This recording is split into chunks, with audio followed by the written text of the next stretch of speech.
Welcome to the show, everybody. My name is Mark Farzin. This is the Farzy Show presented by MyBookie, mybookie.ag. Just amazing to have you along for the ride here. I have been in a time machine for the last 24 hours because after the show, I went back and I watched the DeSean LeSean McCoy hour-long podcast webisode, to use an outdated term, where they talked all about their experience with the Chip Kelly era. And oh my goodness gracious, yeah, it was terrible. And it was terrible for a number of reasons. One, that the Eagles, the biggest thing is that the Eagles were cost two generational talents, two generational Eagles Hall of Famers, still quite frankly, possibly Hall of Famers for the Eagles, because Chip Kelly's ego. It's as simple as that. And all my initial feelings around the situation were confirmed. Some things, I think maybe their timeline might have been a little off, but I was just sitting there going, this is some of the greatest access you're going to ever have to a very touchy subject in Philadelphia by two players who went through it. And I was just absolutely amazed by the amount of detail they gave, how they told their side of the story, how long it's been. And then they get this opportunity on their own show. Hey, credit to them. They saved the best for their own show. So good for them. But I did not want to relive that moment. I didn't want to relive those moments. I'm sure they don't either. I'm sure they wish they didn't have the opportunity to relive them. In other words, that they didn't happen, and then they would have been here in Philadelphia for a lot longer. LeSean McCoy is the Eagles' all-time leading rusher. DeSean Jackson had an opportunity to become the Eagles' all-time leading receiver. And it's so incredible to me that it still sticks with them. And I'm sure it's going to stick with them throughout their entire lives when it comes to the idea of them leading the franchise here in Philadelphia in some incredible categories. DeSean Jackson, especially because he's the one that was cost the most in terms of the record books here in Philadelphia. And it still sticks with them to this day. They are still extremely sour on it, and rightfully so. They went over the Riley Cooper situation that happened here in Philadelphia. That was insane.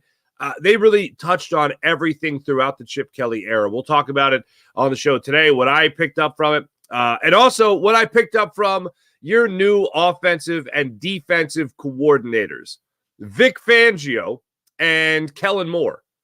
They both addressed the media for the first time as members of the Philadelphia Eagles coaching staff. Some really interesting things. I really liked what I heard from Vic Fangio. I know I've talked about my one concern with Vic Fangio. I'll get into it a little bit more as the show goes on today. But I really liked what he had to say. I loved his answer about what it takes to make his scheme successful. And I'll paraphrase it right now. Good players. Actually, that's not even paraphrasing. That's just what he said. He went on to explain further. But hey, what does it take to make your scheme successful? Good players. Awesome. I love that. I love that because that makes it very much a lot more obvious that you need good players. It's not, my scheme is so great. And in a Chip Kelly mindset, after watching that show yesterday, everything in my mind was like relating back to Chip Kelly. It's the opposite of Chip Kelly. It's not, it doesn't matter. I just need an athlete and he could have success in my amazing scheme. No, that's not how it is. With Vic Fangio, like, oh no, I'm going to need good players. That's kind of what has to happen here for me, any defensive coordinator, any coach, any offensive coordinator, for them to have success, they need good players. And I'm like, oh, I like that. There's notes of humbleness with that.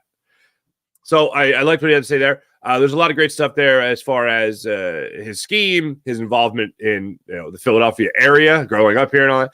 And then on the Kellen Moore side of things, just his initial thoughts on Jalen Hurts, the read option, and what he is bringing to the table and how it's going to be different here in Philadelphia when we talk about an offensive scheme.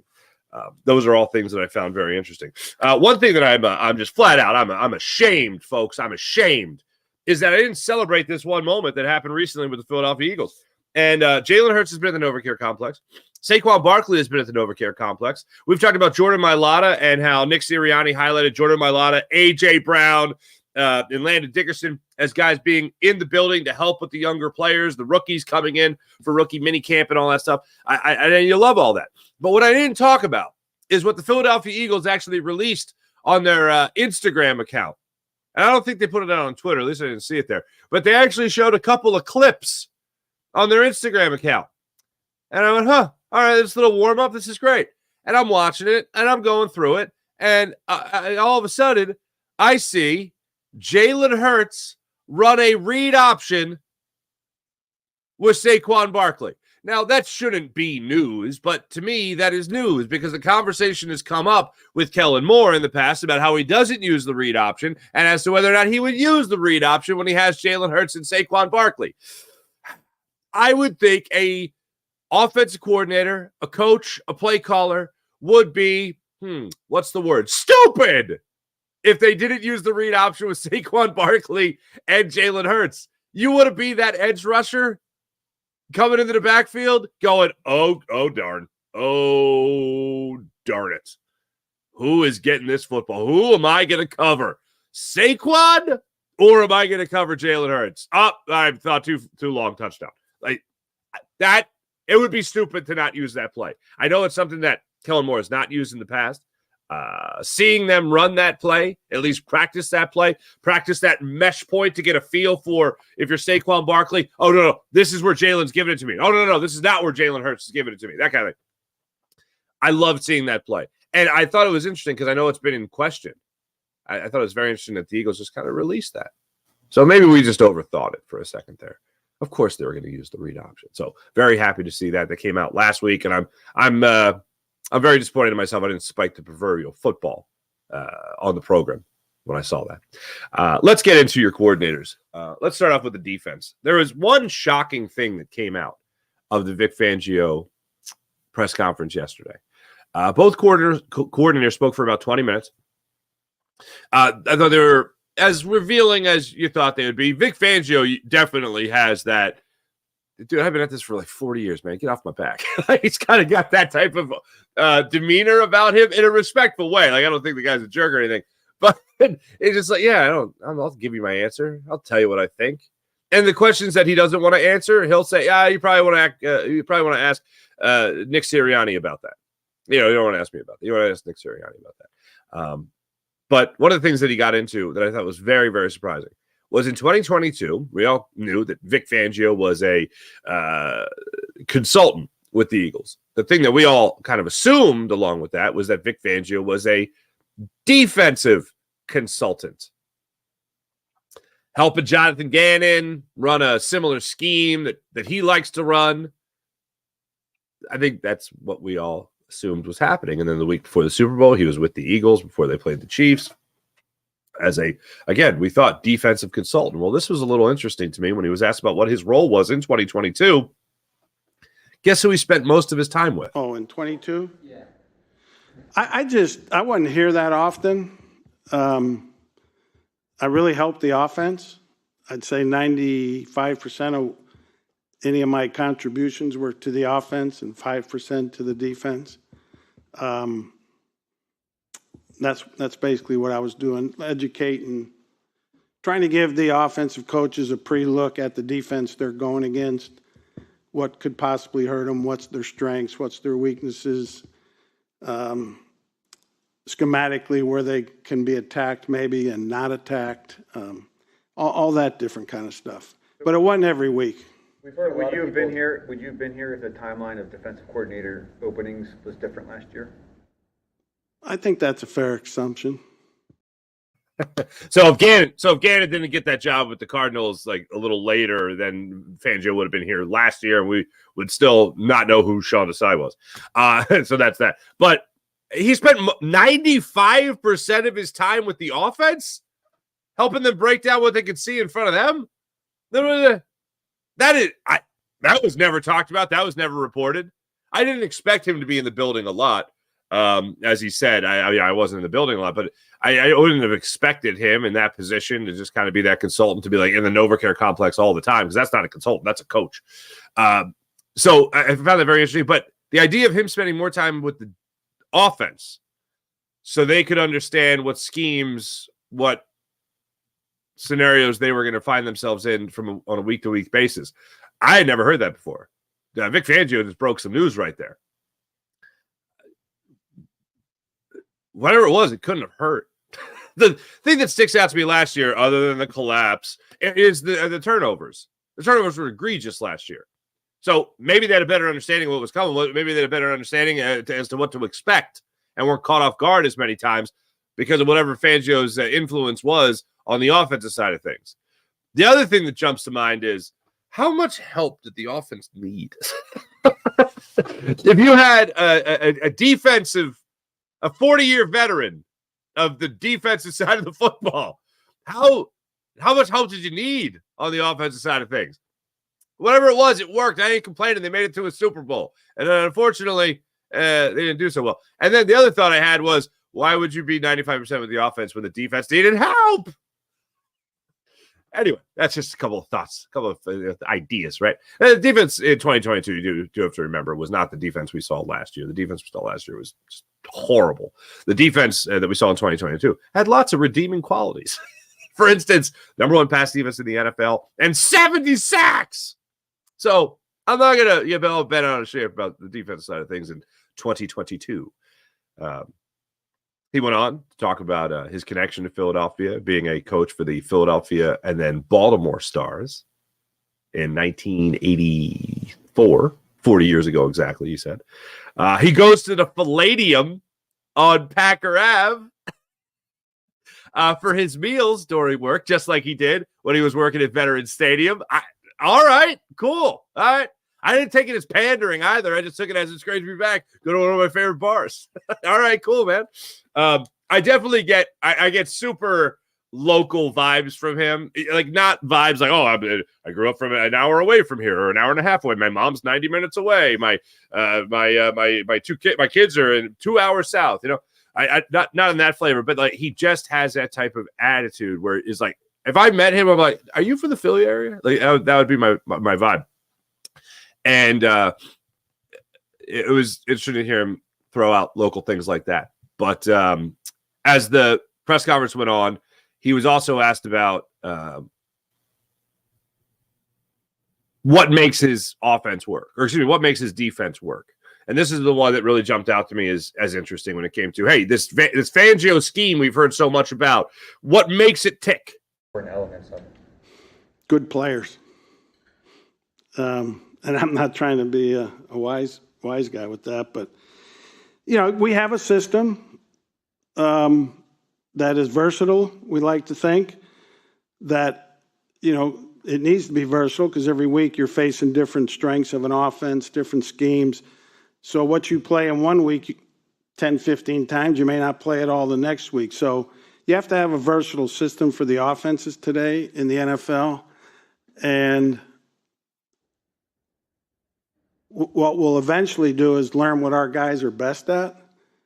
So I like to throw a lot at them early because I think one of the worst things you can do is come week 3, week 5, man, we could really use this scheme, but it hadn't been introduced to the players yet. Whereas if you introduced it to them in training camp and worked on it, when you pull it back out 3-4 weeks later, there's recall.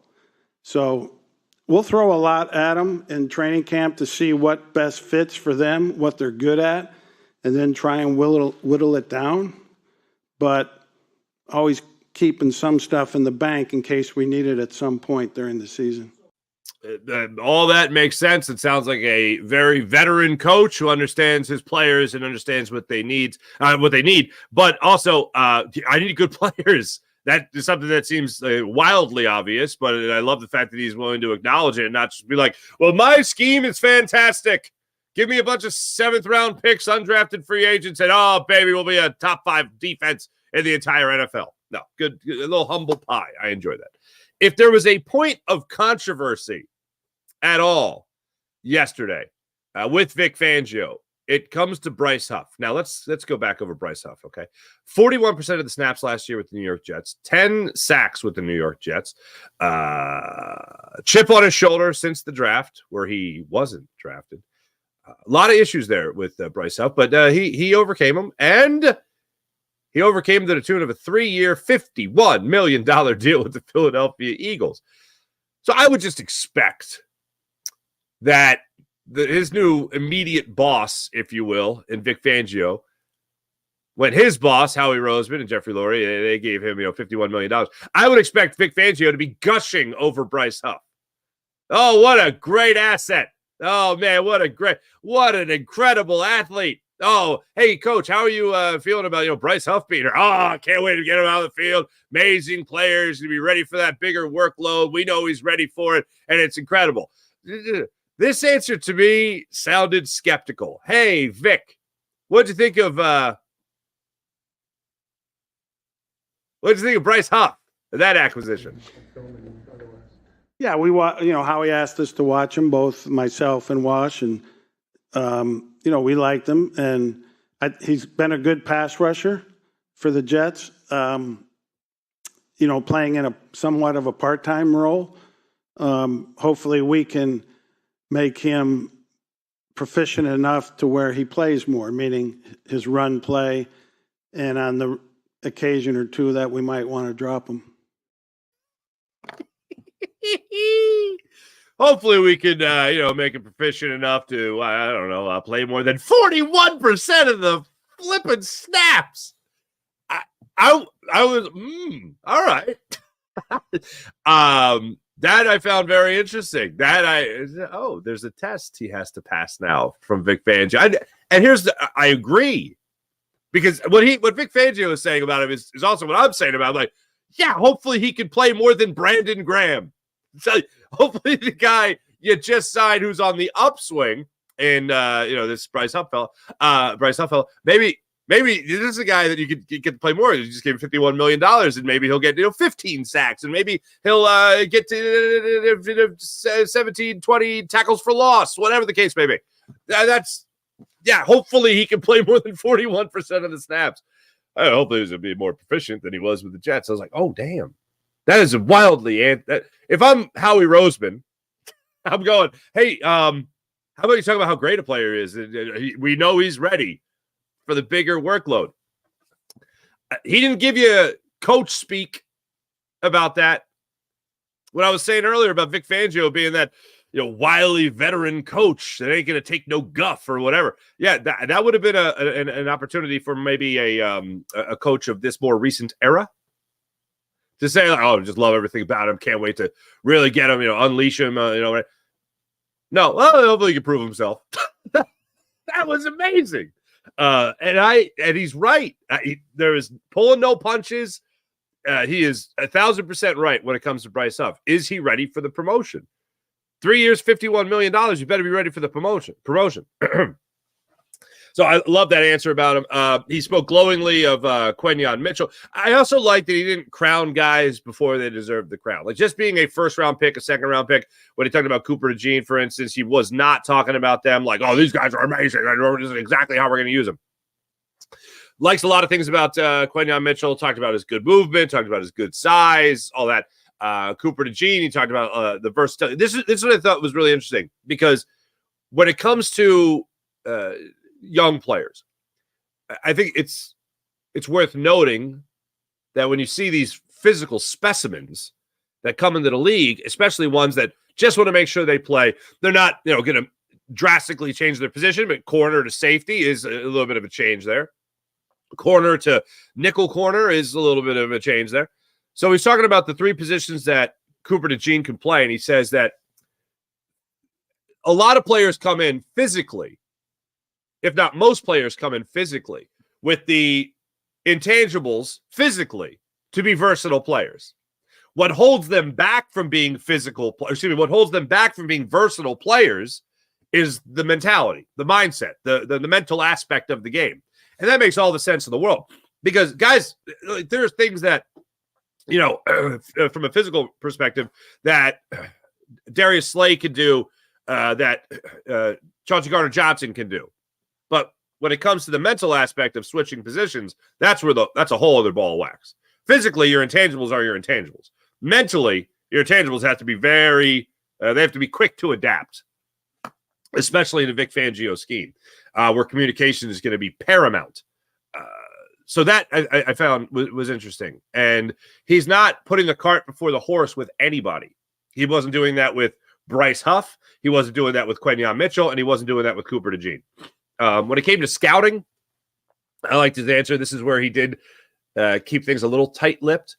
When he was asked about his input yesterday, when he was asked about input at the press conference about the draft, he said, Howie gave me some players to look at. I looked at him, told him what I thought, and he took it from there. It's about much. I think anybody, whether you're a 40-year coach or you're in your first year of coaching, that's the answer you're going to give on that. And I thought that was a smart answer. I do have one concern, and I've mentioned this before, and I didn't want to go too far in depth, but I got into it yesterday. I was on with Dan Cilio yesterday, and he asked me about Fangio and all that, and what's a concern and all that stuff. And it was just like, well, number one is the communication. I want to make sure everybody's on the same page in the Fangio defense, and number two is I'm not saying this is what he is doing. So hear me here. I'm not saying this is what Vic Fangio is doing, but the amount of times that the local aspect has come up is concerning. And I'll say this.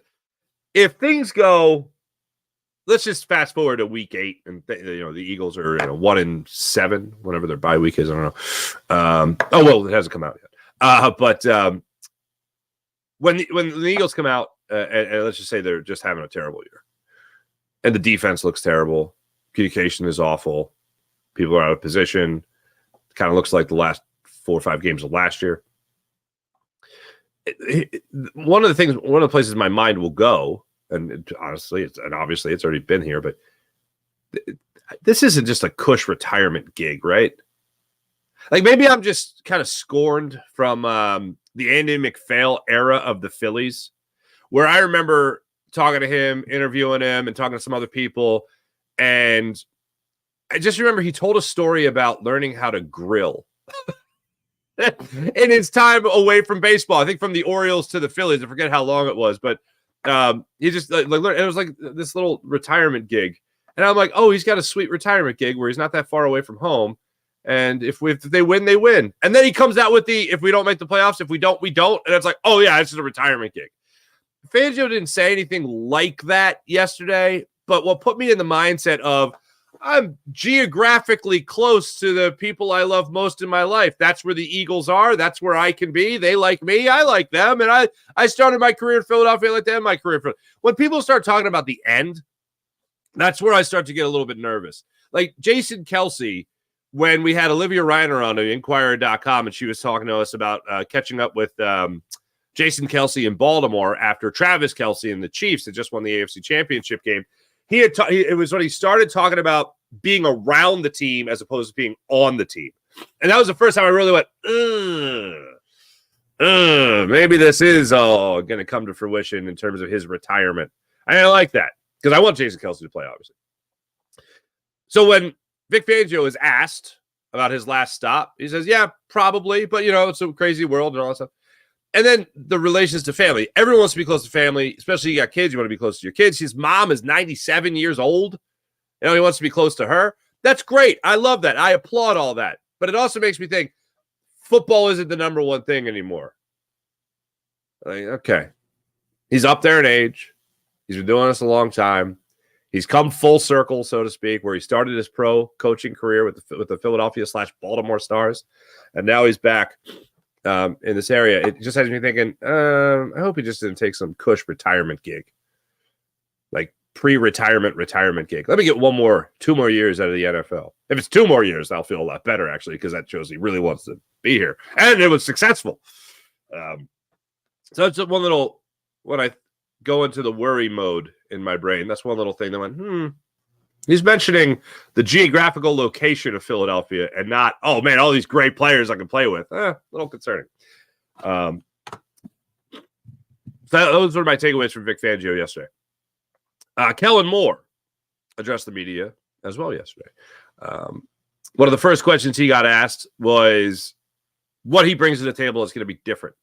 I know everyone's going to jump to bubble screens and tight end screens, and we won't see as many of them. Well, whatever.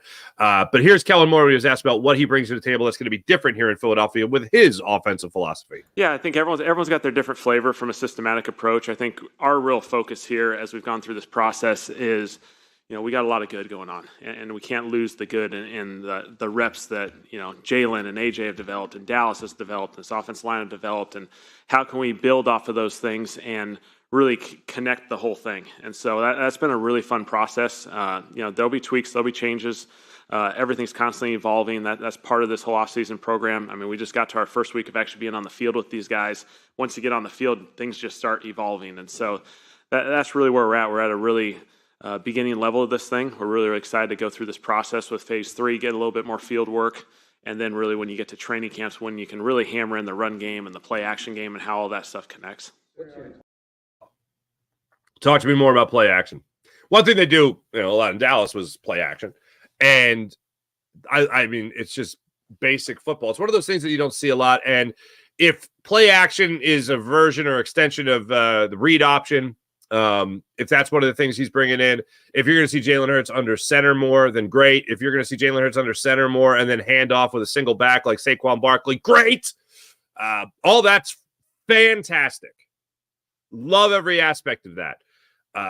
Kellen Moore, I wasn't stoked about initially. Learning a little bit more about him, I'm getting more and more excited. And I told you guys before they hired Kellen Moore, one thing I didn't want was to fall back on, well, it can't be worse, because it could totally be worse. It can't be worse than what you saw from Brian Johnson. It could totally be worse than what you saw from Brian Johnson. And with Kellen Moore, if you would have told me, and this was my take on it after they hired him, if you would have told me that they were going to bring an offensive coordinator who has 5 years experience of calling plays, 5 years experience with a number 1 ranked offense, 5 years experience with different quarterbacks, including the oddities of like a Ben DiNucci, you know what I mean? Andy Dalton, not Andy Dalton being odd, but a couple of different quarterbacks here. I find that very interesting that he's got that experience, and Justin Herbert, of course, most recently. So I find all that really fascinating for him to bring that kind of knowledge, that kind of experience, that kind of success that he's already had at the NFL level, and bringing that in here to Philadelphia.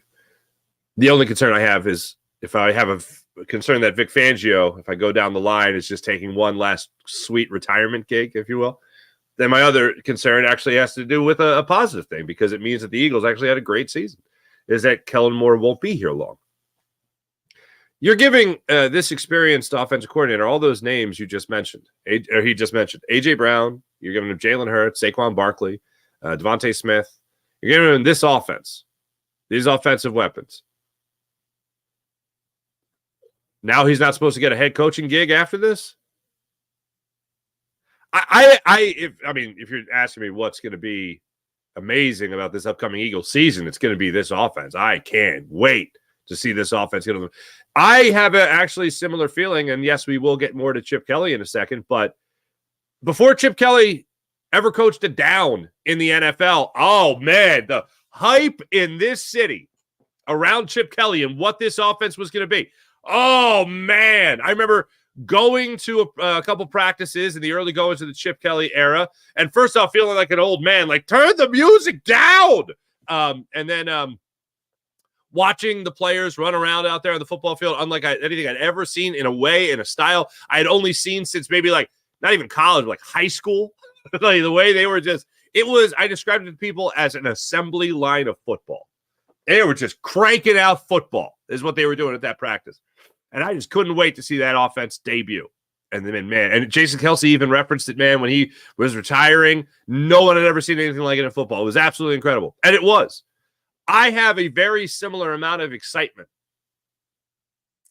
for this Eagles offense to debut with all these weapons, with Saquon Barkley, with an experienced play caller that's already had success, that's worked with a number of quarterbacks. I can't wait to see what this looks like in Brazil. But I'm very excited about it.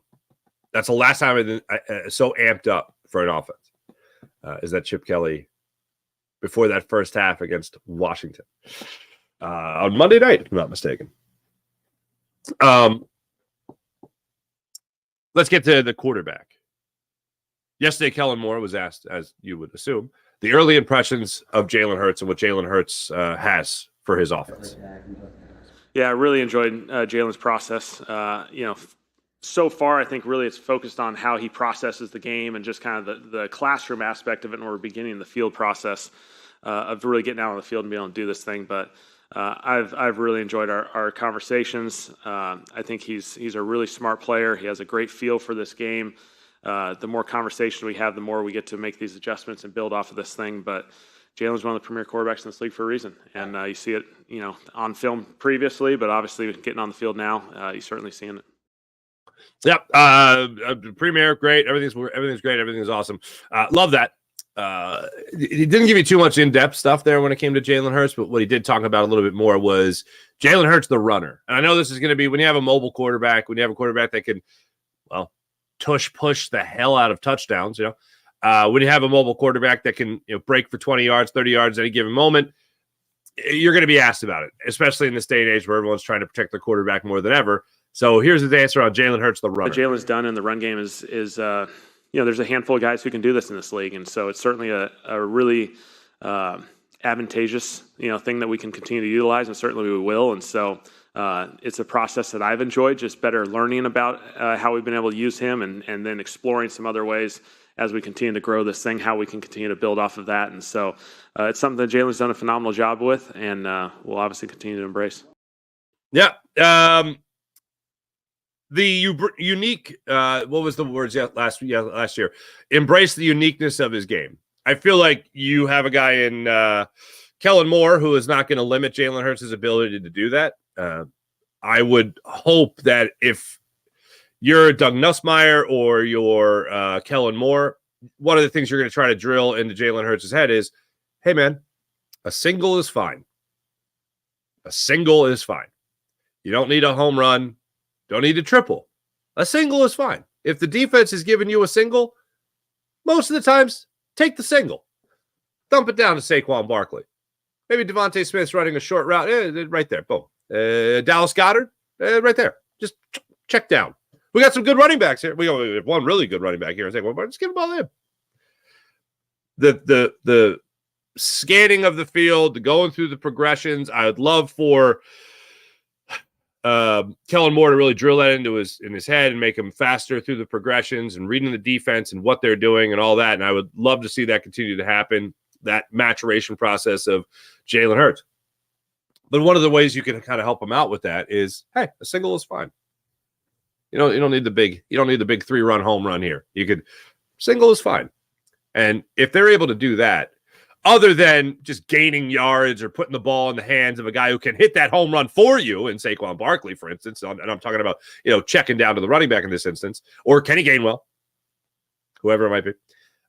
One of the things I really like here is the idea of using these players to take pressure off of Jalen Hurts and take pressure off the offensive line as well, because that offensive line is still going through a transition. And although we all seem very confident that they're not going to miss a huge beat in the near future here without Jason Kelce, right? Or whoever the right guard is going to be, whoever the new right guard is going to be, then I think we all have this kind of thought in the back of our minds of, I think it's going to be fine, but they're still going to go through a transition. And what would help them is the quarterback not exactly holding on to the football too long. So that's one thing I would love to see them hammer through the head of Jalen Hurts as this season starts, is that, hey, take the single. If it's there, take the single. You don't need that deep ball to A.J. Brown. You certainly don't need those throws down the field in the fourth quarter if you're winning, those kinds of things. One of the other concerns that came out here, speaking of that offensive line, was Cam Jurgens. Cam Jurgens and Jalen Hurts. Jalen Hurts had Jason Kelce to rely on. I said this a month ago, and I'll say this until I can watch a couple of games of the regular season. I have no doubt that Cam Jurgens can go out there and be very similar, not at the same level, but similar to what Jason Kelce did. Get out, make blocks downfield, get ahead of the running back, play the physical position of center very well. I don't have doubts that he can do that. I'm very confident that he can do that. The communication with Jalen Hurts and shifting protection for Jalen Hurts, those things absolutely have to be on the same page. That is my biggest concern. It's the communication and shifting of protection more so than it is whether or not Cam Jurgens can block. The first couple of games of the season, I'll be watching that like a hawk, man, because that's going to be a test for both players. One, Jalen Hurts, and also Cam Jurgens, because those players are in constant communication about where the blitz is coming from, where the protection should be shifted to, whether or not the play needs to be changed. Jalen Hurts isn't afraid to change the play at the line of scrimmage, so that's not a huge concern. But one of my things is, where was the information coming from for you to change the play? Was it something Jason Kelce noticed? Was it something you noticed? We'll find out as this season gets underway. We got plenty of time. They're already in the building, so look forward to seeing how all that comes together. But that's certainly a concern going forward. All right, that's the now of the situation. Let's get to the then. I will preface all of it by saying the Chip Kelly era in Philadelphia was probably the weirdest time to be an Eagles fan in my lifetime. The Donovan and T.O. stuff would probably be a close second to that, but that was, two players in dispute. Oh, okay. Not all players are going to get along. A coach drastically changing the lineup with two generational talents in LeSean McCoy, DeSean Jackson, trading Nick Foles. Good God. Sam Bradford was just what? We already had to wrap our heads around this Oregon offense coming into Philadelphia. And then this guy, Chip Kelly, as the years went on, was getting absolute power. Absolute power to the point of moving Howie Roseman's desk. All right. And, like when the smoke settled, LeSean McCoy is still in Buffalo, running for 1,000 yards on a couple of different seasons. DeSean Jackson is still putting up incredible numbers in Washington and later in Tampa. And I forget that he played in 2022. Like, he was with the Ravens. He was with the Rams. Like, this is stuff that has recently just gone away. LeSean McCoy got 2 Super Bowl rings. That's insane, man. So looking back on that Chip Kelly era, I don't think there was ever a weirder time in Eagles history. I should say this, in my lifetime, than that. So listening to two players that were directly involved and the two biggest examples of why that was, I'll use the term weird, listening to them talk in depth about it for an hour on the 2510 podcast was really amazing. And at the end of it, they called Jason Peters, and they're just literally he's on his phone and he's like, "Oh, Jason, what do you think? What do you think of Chip Kelly?" And then he talks about Chip Kelly is like, didn't know how to handle star players. I remember the night he traded Nick Foles for Sam Bradford.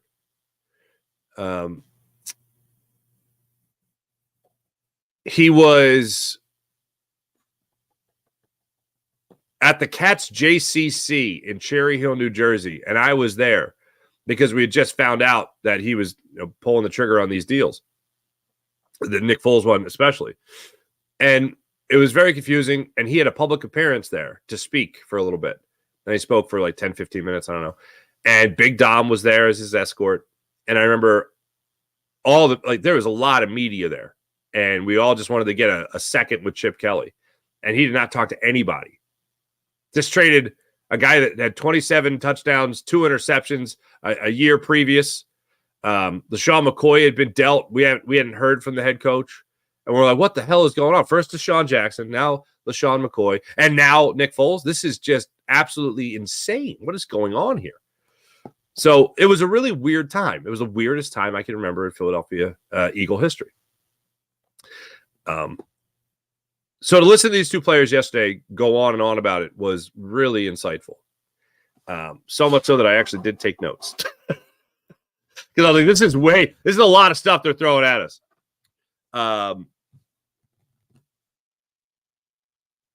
DeSean Jackson. has this great year with the Eagles. They go to the playoffs. They lose in the first round, unfortunately, to the Saints. They have the transition year from Michael Vick. He gets hurt. Nick Foles takes over 27-2. Incredible season, 7 touchdowns against the Raiders. And going into that season, I felt like it was a straight up quarterback competition. Michael Vick versus Nick Foles. And Michael Vick won, hands down, won. He was great in the preseason, earned the job, no doubt, and then went into the regular season and they had some struggles. He gets hurt, Foles comes in, and Foles was incredible. I mean, then during the season when it mattered most, you can't make that change. Foles was great. So they didn't make the change. At one point, I think Foles suffered a little bit of an injury, missed a game. Vic came in. Matt Barkley came in at one point, and then it went right back to Foles. He threw for the 7 touchdowns, and that was a wrap. It was Foles' job from that point on. So I found all that really interesting. But when DeSean Jackson was talking about it, he thought, oh, man, this is insane what we're doing. This is incredible. We're like, they were excited to run this offense initially.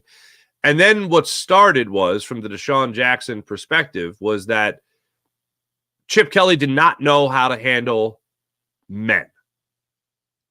Not only did not know how to handle men, as in not college kids, he didn't know how to handle star athletes. And when they called Jason Peters at the end of it, he used that, because I really hate throwing out the race card with someone, especially if I don't know them personally, and especially if what they're doing and what they're saying is explained in another way that does make a hell of a lot more sense. And how it makes a hell of a lot more sense to me is the star player thing. Like, they even referenced yesterday, LeSean McCoy, he was talking about how he didn't know how to handle black players. Well, one of the players he brought up was Brent Selleck. Just in case you don't know, Brent Selleck, not black. But what he didn't like about Brent Selleck was buying boats. He didn't like that Brent Selleck was buying boats. Like, how do you give a damn if you're a head coach about what grown-ass men in your locker room are doing? Like off the field, as long as it's not interfering with what's going on the field. If you hold on a second, is this the NFL or is this a fascist regime? What is going on here? And the way it sounded like it was described from LeSean McCoy and DeSean Jackson yesterday is Chip Kelly was way too demanding of young men who are really good at their profession, and he wanted to control them in almost every single aspect. They told a story about Rock Carmichael coming in, and Rock Carmichael had dreads. Now, Rock Carmichael is black, and I would say, don't ever do this. And Chip Kelly called him into his office and said, I want you to be more presentable. He certainly did not know how to handle stars, and I will agree with this. He did not know how to handle men of their culture, as they put it yesterday. Now, I say men of their culture. If you go into the college level, you can get away with just about anything if you're a winning head football coach. And Chip Kelly certainly was at Oregon. Younger men of that culture, I think he knew how to handle himself around. Grown-ass men that know how to think for themselves, yeah, I think you're going to have a problem with that. And they certainly did. And one of the things they said was Rock Carmichael came out of that meeting with Chip Kelly where he told him to be more presentable. In other words, cut your hair. And he said, you believe this guy told me to be more presentable? What the hell does that even mean? Like, that's messed up. Very messed up. So I don't think he knew how to handle grown-ass men. I told the story before about Brandon Boykin. Brandon Boykin was one of the first people to come out and say that he didn't know how to handle men. The word he used was culture. He didn't know how to handle men of our culture.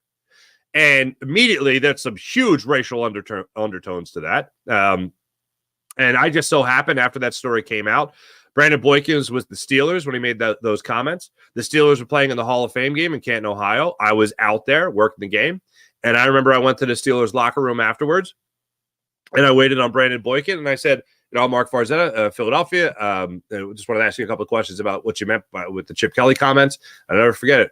I had the microphone, Brandon Boykin, how you doing?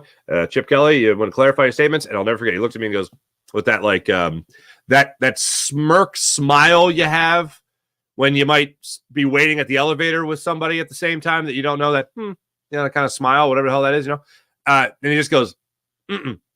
and then walks away. I'm like, you can't just throw that out, not clarify. And then later he did clarify.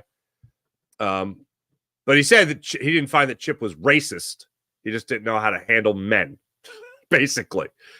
And hearing DeSean Jackson's perspective on it throughout that show was pretty incredible. One specific example is that Chip wouldn't talk to the players directly on a lot of occasions. One of the instances they gave was that DeSean Jackson's practice shorts were sagging a little bit. It was running a little low.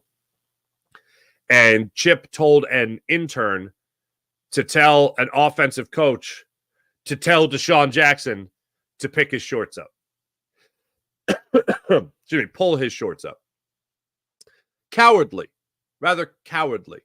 They talked about when they went through the Riley Cooper instance, a situation where Riley Cooper got caught on camera saying he would fight every N-word in there in the Lincoln Financial Field. I think it was a Kenny Chesney concert, if I'm not mistaken. And he got caught on camera saying that. The Eagles more or less suspended Riley Cooper. And what was interesting was LeSean McCoy was friends with Riley Cooper. He's like, no way this guy's racist, but he wants to talk to him. And I think most guys wanted to talk to him. But he was like banished from the NovaCare complex for like 2 weeks. That's where he saw some counseling and all that. And then when he came back and players wanted to talk to him, they told an example of Jason Peters wanted to talk to Riley Cooper. Like, dude, what the hell, man? What was that about? You know, like grown men want to do, air things out, or at least try to get an understanding for a guy you've shared a locker room with for a few years. And Chip Kelly was like, whoa, we're not talking about that. So now you're telling guys how to cut their hair, telling guys how to wear their shorts. By the way, a whole boatload of testing going on. And now you're telling them what they can and can't talk about in the locker room. That's a dictatorship. And I don't think anyone wants to go in, especially grown-ass men that are really good at their profession and making money. I don't think they want to be told all those things. I think they want to be allowed to live their lives as men. A couple other things that we'll get into is the trade. Like DeSean Jackson talked about the story that came out that was written by Elliot Shore-Parks on NJ.com at the time about his gang ties. My understanding of the situation was a lot of that came from the Eagles. I'll say it again. My understanding of the situation at the time was that the Eagles kind of put it out there like, hey, you know, there's some things going on here with DeSean you might want to look into. I don't know if it was just to Elliott. I don't know if anyone else was told that. And then Elliott pounded the pavement, talked to a detective that was out there in Los Angeles, said we never looked at him as a suspect, but he does have these ties to these people. And then DeSean Jackson yesterday spoke about the article and spoke about how he got his friend who was on trial for murder. He got him a lawyer, and his friend beat the case. I don't know the details of the case. I don't want to get into it. That's not what's important. What's important is that DeSean Jackson, in this realm, in this context of this show, is why DeSean Jackson didn't continue his career here in Philadelphia. So they looked at that article, and DeSean Jackson said that he felt the Eagles looked at that article and said Chip Kelly has enough reason to just say, "Oh, you're out of here." And it's like, hold on a second. I don't have a record. I am not being accused of anything. I didn't do anything, and I'm a really good football player, and you're just releasing me. So a week later, he gets picked up by Washington. Now, at the time, when the article came out, we all knew the story. We were all waiting for the Eagles to take a drastic measure of releasing DeSean Jackson. I remember saying on the radio at the time, I guess for them just to release him, I'm not rooting for this to happen, but to justify releasing DeSean Jackson, there better be a perp walk. There better be his hands cuffed behind his back, taken into a car, taken into somewhere, and taken to the police station. He better be arrested for something. That's the only way to really justify releasing DeSean Jackson after a story that simply pointed out that he knew gang members. And what DeSean Jackson said on his show 2 days ago, and what it's the same thing I've been saying since the story came out, was like, hold on, you mean to tell me a guy from LA knows gang members? Oh my God, what a shock. Are you serious? That's not a story. Like, that's not a surprising thing. And Andy Reid, being from out there, understood that about DeSean Jackson. That wasn't breaking news to him. Chip Kelly, not so much. Didn't like that at all. And I don't think he liked DeSean Jackson at all. I don't think he liked anybody that thought they could usurp his authority, like a dictator, for instance. Dictator of football. So DeSean Jackson being gone, and then all of a sudden, well, hold on, he signed with Washington? And then he said when he would play against the Eagles, he'd always be trash talking. He would always be trash talking Chip Kelly. I don't blame him for that. I don't blame him for it at all. They also talked about the Oregon connection. If you played at Oregon, Chip Kelly wanted you. He threw Josh Huff under the bus. He was like, hold on a second, we're bringing in Josh Huff here. Really? He made the team? He went to Oregon. I'm like, damn. Good old Josh Hollow Point Huff. Remember that other story. And then, DeSean would just have his way with the Eagles. From the LeSean McCoy's perspective, he acknowledged that things with him and Chip got off to a rocky start because Chip's first meeting with the team, LeSean McCoy couldn't be at for a legit reason. A very close friend of the family, his best friend's dad, died, and he had to go to the funeral. Again, a grown-ass man telling you, this isn't like me going shopping. This isn't me going to buy a boat. You know, this is a personal thing that I have to take care of. I have responsibility here that I got to take care of. And Chip Kelly, apparently that started things off on a rocky path for Chip Kelly and LeSean McCoy. I remember, they didn't talk about this yesterday, but I remember at the time, Chip Kelly going up to LeSean McCoy and just being like, you got to hit the damn hole, Shady. And he's like, there is no hole. Like, what am I supposed to do? Like, basically quit dancing behind the line of scrimmage, something we can say a lot about linebacker or running backs. And he's like, there is no hole, Chip. I don't know what you're talking about. Like, I can't hit hole. So things started off poorly. LeSean McCoy thought it was a joke that he got traded. He thought Drew Rosenhaus, his agent, was messing with him. And he's like, who did I get traded for? He's like, Kiko Alonso. And he goes, and what else? He was like, that's it. Kiko Alonso, who's that? He had to Google Kiko Alonso. So then he gets to Buffalo, and he's talking to Rex Ryan, the coach at the time of the Bills. And he tells the story. Rex Ryan tells the story to LeSean McCoy that easiest trade I ever made. And LeSean was like, yeah. He was like, easiest trade I ever made. When they called us, and they were like, do you want LeSean McCoy? And they're like, play coy, as you do if it is a good negotiator. I mean, we could, yeah, hold on. And they hang up. They call him back a little bit later. Yeah, what are you looking for? And they're like, can we get Kiko Alonso? And he's like, okay. And then he waited for like a list of players and picks. And they're like, no, that's it. They're like, now I can't remember the time if they did end up trading a late round pick. I don't know why 5th round pick jumps out. I could be wrong on that. Don't quote me on it. But let's just say for Kiko Alonso. And either way, you shouldn't be trading LeSean McCoy. That's a point. So LeSean McCoy goes to Buffalo, and Rex Ryan tells him that story. He's like, damn. So two things that jumped out to me there was one, LeSean McCoy was like, hey, no offense to Buffalo, you gave me another contract, so we cool, And then the other thing was something you just don't think about. The players get royalties for the jerseys sold. If you play for a top market team like Philadelphia, for instance, and you're selling jerseys, you're making some money. You go to Buffalo and you get jersey sales, you ain't making money.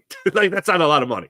So LeSean's like, hey, I got the extra got another contract from Buffalo, which was great. I had a couple more 1,000-yard plus seasons. That's great. Would have had at least 3 if he didn't get hurt. I think it was his first year in Buffalo. He only played 12 games, but still had like 750 yards in 12 games.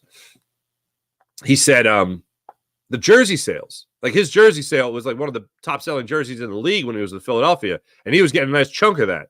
When he went to Buffalo, oh yeah, that disappeared. DeSean Jackson talked about how it cost him $6 million when he got released and then signed. He had to take a bit of a pay cut from Washington. But then, of course, went on to play for a number more years. But still, that's $6 million in your prime. So that's rough. That's rough. There was one more thing from Oh, overall, with this whole thing, the undertone of the whole thing, I think, was that it wasn't just hard to have Chip Kelly as a coach, which was hard enough. It was extremely difficult to have Chip Kelly after Andy Reid.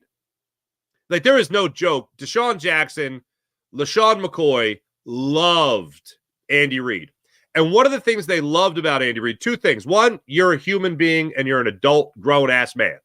That's how professional athletes want to be treated. Somebody coming in from college might have a difficult time understanding that. And if they don't learn it quick, they ain't going to learn it at all. And apparently it never happened with Chip. The other thing was he talked to you. Andy Reid talked to you.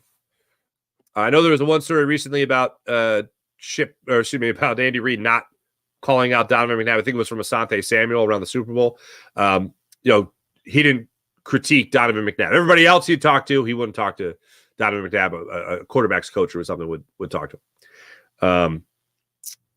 So I thought that was interesting. But make no mistake about it, they loved Andy Reid. And go from Andy Reid to Chip Kelly was pretty difficult. They both had excitement about Chip Kelly coming out and starting as the head coach of the Eagles. They're excited about the offense, high octane, all that stuff. But man, it did not end well, especially for those two players. At one point, DeSean Jackson did say if he saw Chip Kelly again, he'd probably smack him. And LeSean McCoy was like, "Oh, don't do that," But really interesting stuff. They said LeSean McCoy said that Michael Vick cried more with Chip Kelly as his head coach than he did in prison. That's not funny. I shouldn't be laughing at that, but that's insane. Thought the trade was a joke. Bradford was awful. I loved his line about, you thought DeMarco Murray was going to be me? What are you kidding? Ryan Matthews, what are you kidding? Oh, okay. LeSean McCoy was telling the story about when he was in Buffalo. The GM at the time was asking him, "Hey, what about DeSean Jackson? Should we get DeSean Jackson? We heard he has gang ties though, so I don't know if we want DeSean Jackson. What do you think?" And LeSean McCoy's like, "Is this really a thing? Is this really a thing? A story that implicated him in nothing illegal, and people are like, oh, he knows gang members. Guy, he's from L.A. Okay, South Central L.A. And you want to be like, oh, he might know gang people. Oh, really? Anyway, the calling Jason Peters things was hilarious. Here's something from the Wayback Machine. Everyone remembers watching this Monday Night Football who watched it. This Monday Night Football game against the Dallas Cowboys when DeSean Jackson went into the end zone but forgot the football. Remember that? He ran into the end zone, but right before he got to the goal line, he threw the football back like he was celebrating. So he fumbled at the 1 is how it was ruled, and rightfully so because he did. And he said afterwards, Brian Dawkins went up to him and started chewing him out. He said Brian Dawkins started cussing at him. And I'm like, Brian Dawkins doesn't cuss. What the hell? And then he's like, well, he wasn't cussing. He cussed me out without cussing, if you know what I'm saying, if that makes sense. And I started laughing at the idea of Brian Dawkins going up to DeSean Jackson and be like, dag nabbit, cuss, darn it. Anyway.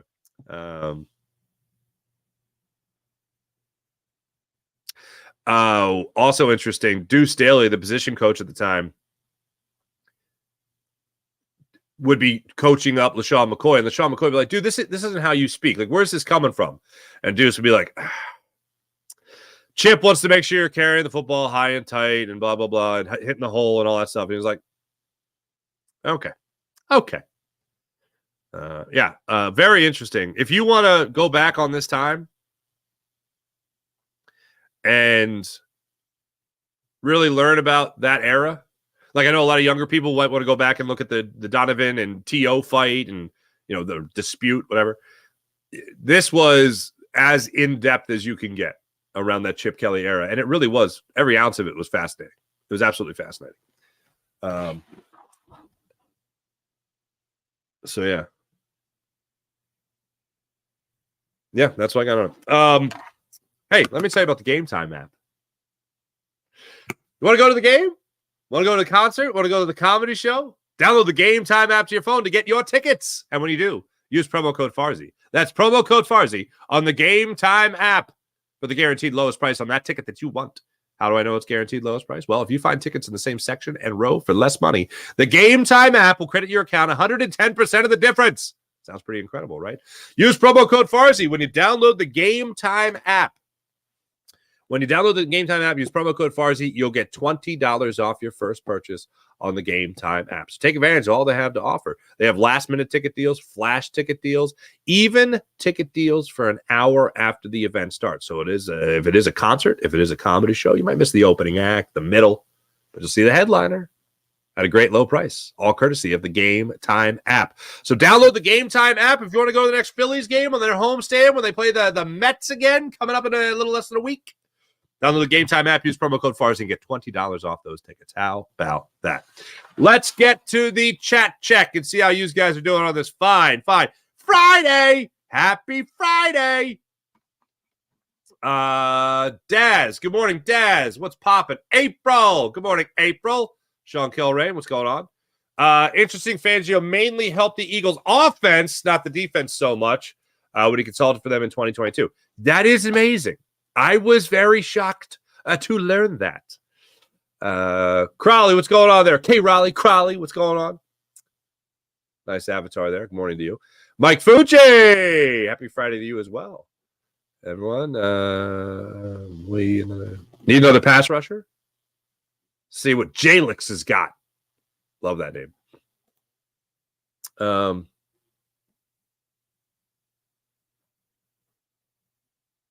See, you got a wrench. What? I've pissed off Xander. Good. Why'd you do that, Daz? Losing Hassan Havoc Reddick is a big loss. 27 sacks in the last few years.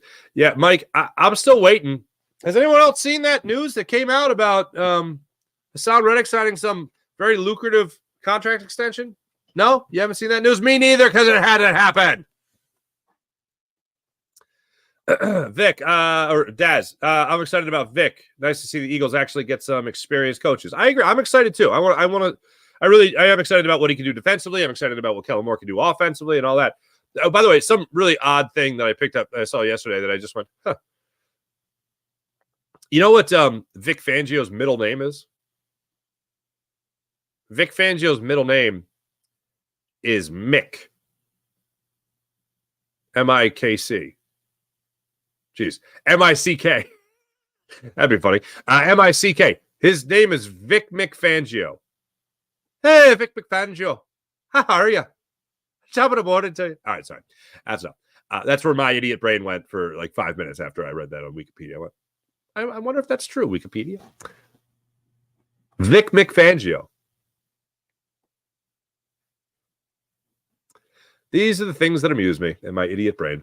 Sounds like the only linebacker he likes is Braun. He talked about Braun yesterday. He did talk about Trotter, but I thought of the when he talked about Trot Jr., he was like, "Oh yeah, and Trot Jr." Oh yeah, these other guy. Who else do we have? Do we even have linebackers? And he did make it a point to say when he talks about linebackers, he's talking about inside guys. Everybody else is an edge rusher because we're going to see that. Speaking of Chip Kelly, we're going to see that 3-4 scheme, folks.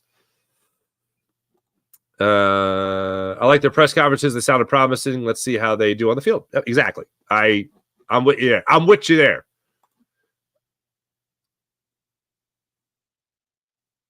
Yeah, hoping Moore designs their offense to Hurts. I agree. Daz, Vic, I'm not worried about at all. Good. I'm only worried about Vic because he has no linebackers. And overall, the personnel is decent. The Eagles are really thin on the defensive line. And I don't know if that's just me in my mind going, oh, wow, this is like it's still thinking of a 4-3 scheme as opposed to a 3-4. But it still seems pretty rickety. May 15th, the schedule. That's right, Sean. May 15th schedule comes out. Should be interesting to see what the Eagles, what's in store for the Eagles. Yeah. The schedule release feels like it just gets later and later. I think Howie is going to need another linebacker, says Daz. Now a trade for a linebacker would take away a lot of my worries. What to do with James Bradbury?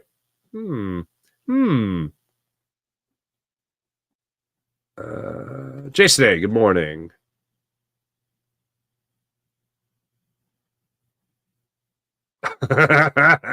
Sean Kilran, saw the responses from Shady and D-Jax on Chip Kelly. Basically sum it up to trash. Varzi, thoughts on this? I gave you all my thoughts on it, man.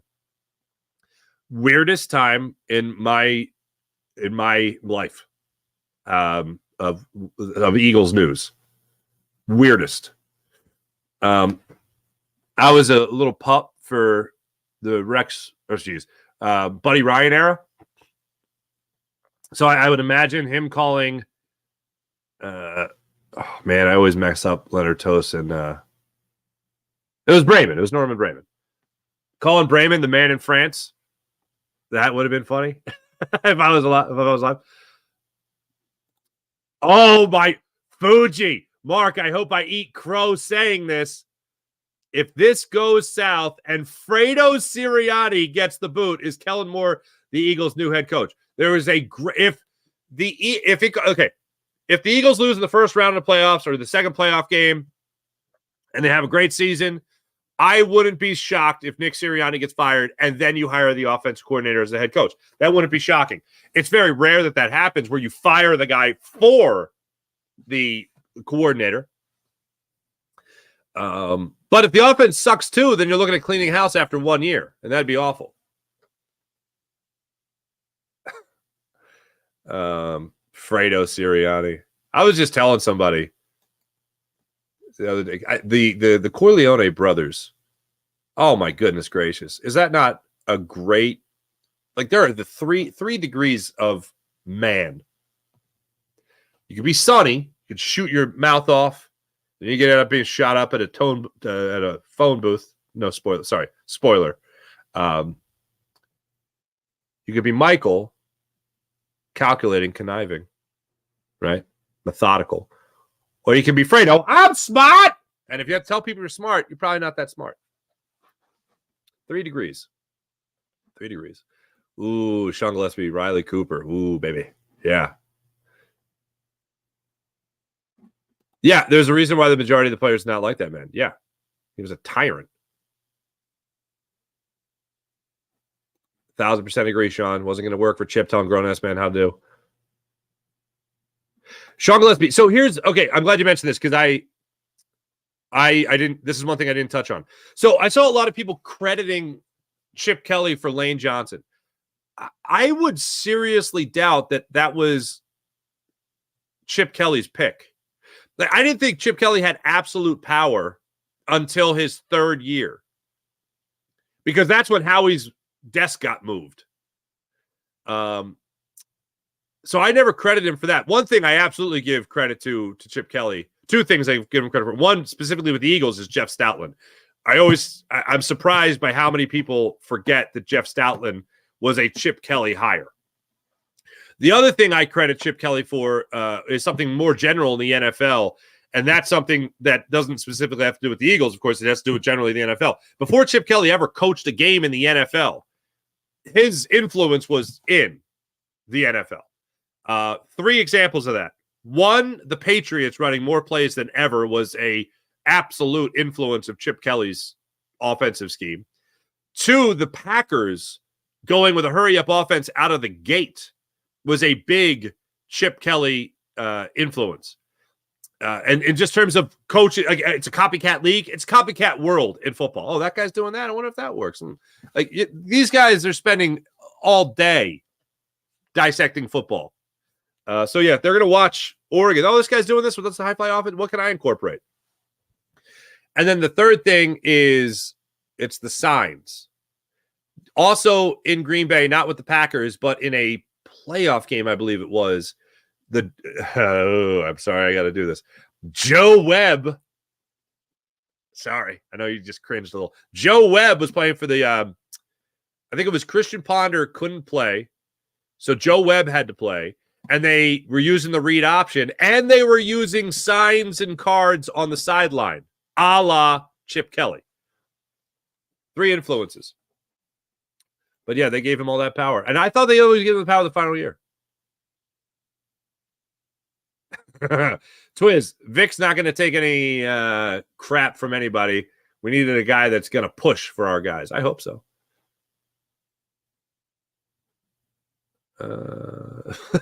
Jeff Martin. Chip was a psycho. Very true. Chip was a psycho. Oh, Jeff Martin, Kiko Alonso.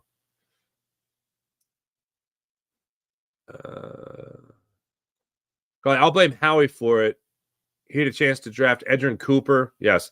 And the only thing that I look at in this draft that makes me go, is Cooper DeJean. I still think Cooper DeJean is going to be good. But I think Edgerrin Cooper is going to be really good at a position of great need.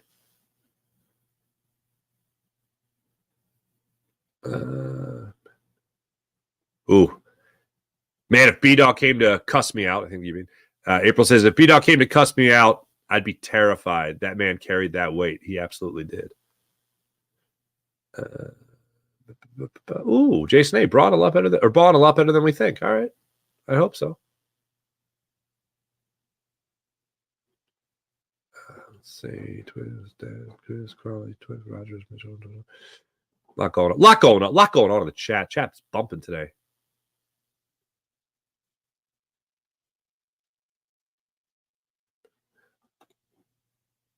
Underdog 17. I own your head, Crawley. 3 days and counting in your head, zombie. Literally, for the people on the podcast that can't read that, that is musical notes around the Cranberries, if I'm not mistaken. Yeah, Cranberries. That takes me back to back in the day.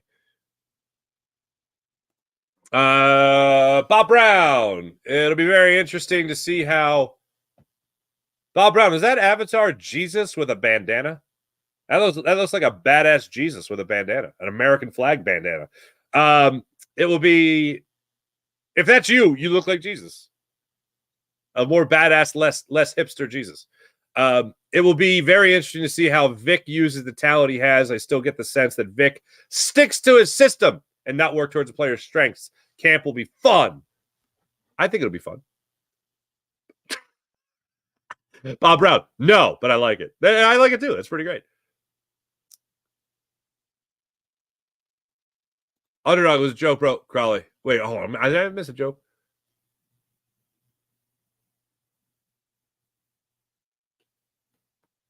Everybody be cool. Just for you, Fuji. Kush. Anyway.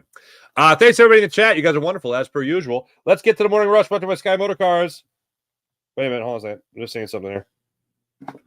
Oh Lord. No, I don't want to look at that.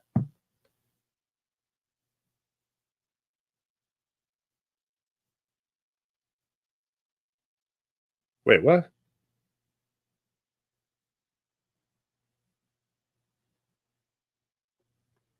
I just got a notification that just said breaking news.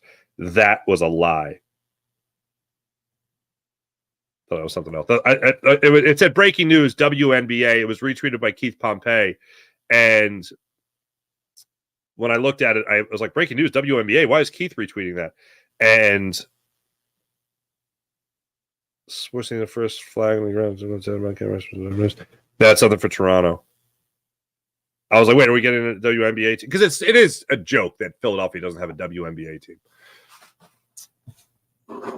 Absolute joke. All right, let's get to the morning rush brought to you by Sky Motor Cars, SkyMotorCars.com. Log on to SkyMotorCars.com. See all Brett's amazing inventory. Phillies back at it tonight, baby. 7:10 start time in Miami against those Marlins. So that'll be a lot of fun. That'll be boatloads of fun. Marlins in this game are trotting out a left-handed pitcher. We'll see how all that goes. And Trevor Rogers, he comes into the game 0-5 on the season with a 6.15 ERA, does Trevor Rogers. It'll be a lefty-lefty matchup as Ranger Suarez gets the start for your Philadelphia Phillies. Conversely to the 0-5 Trevor Rogers, Ranger Suarez 6-0 with a 1.72 ERA on the season. 7:10 start time. This 3-game series in Miami. Miami gets underway tonight. And the Phillies come into tonight 2 games over the Braves, who were off yesterday after beating the Red Sox. I mentioned Chris Sale tossed 6 scoreless innings 2 days ago and had 10 strikeouts. Also, Marcell Ozuna Had 2 home runs in that game.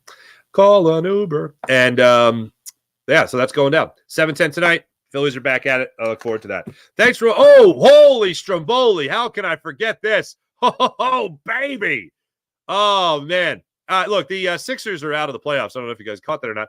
So it's just fun for me to root against the Celtics. Yes, I know the Knicks are the ones that knocked out the Sixers there, and I know the Knicks are led by a bunch of Villanova guys who I don't like Villanova as a Temple guy, so I should root more for the demise of the New York Knicks. I am not rooting more for the demise of the New York Knicks. I hate the Boston Celtics, so I'd like to see the Boston Celtics bounced out. They lost 118-94 to the Cleveland Cavaliers. 6 Cavs finished in double figures in scoring. Love all that. So that's fun. Wanted to make sure I acknowledge that because that's fun. It's now a tied series at 1 game all. Here's what will piss me off more than anything, though. If the Cavaliers do beat the Celtics, let's just live in this world for a second, I will be so pissed off. Because if the Sixers got past the Knicks, maybe they had a chance. Maybe they had a chance of making it out of the East. Maybe they had a chance. Probably not. Definitely not. But if they beat the Knicks, that means Joel Embiid was healthy, and then you're the better team. And then, all right. Anyway, so go Phils. Don't forget, hit like and subscribe on the Farzy Show YouTube channel. Hit like and subscribe on the Jacob Media YouTube channel. Hit like and subscribe on the Locked On Sports Philadelphia YouTube channel. That's Locked On Sports Philadelphia. I'll be with you guys tonight after the 7:10 start time. I'll be on shortly after the game to break down the Phillies and Marlins game 1 of their 3-game series in Miami. And Ranger Suarez, 7 scoreless innings of work tonight, striking out 9. That's what I got for you there. Thanks for watching. Thanks for listening. Like and subscribe to the Farzy Show. Like and subscribe to Jacob Media. Like and subscribe Locked On Sports Philadelphia, the all-new Locked On Sports Philadelphia YouTube channel. See you guys on there after the Phillies game tonight. Have a great rest of your weekend, everybody. My name is Mark Farzetta. Great catching with you guys as always. Back with you guys tonight. Have a wonderful rest of your day if I don't see you, if we don't talk to you. And have a great weekend because it's Friday and we go party. See you guys then.